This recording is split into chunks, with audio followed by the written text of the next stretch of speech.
শুভ সন্ধ্যা সবাইকে।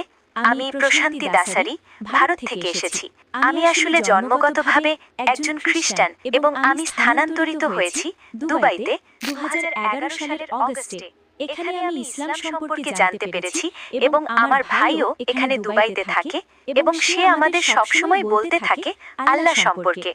আমি সত্যি অনেক প্রভাবিত। সে আমার সাথে যে জ্ঞান শেয়ার করেছে তাতে আমি সত্যি অনেক প্রভাবিত। তাই আমি পুরোপুরি নিশ্চিত হয়েছি যে ইসলাম একটি সোজাসাপটা ধর্ম এবং আল্লাহই শুরু, তিনিই শেষ, তিনিই আদি এবং তিনিই অন্ত। আমরা সূর্যের দিকে তাকাতে পারি না 10 মিনিটের বেশি, তাহলে আমরা সৃষ্টিকর্তাকে কিভাবে দেখব?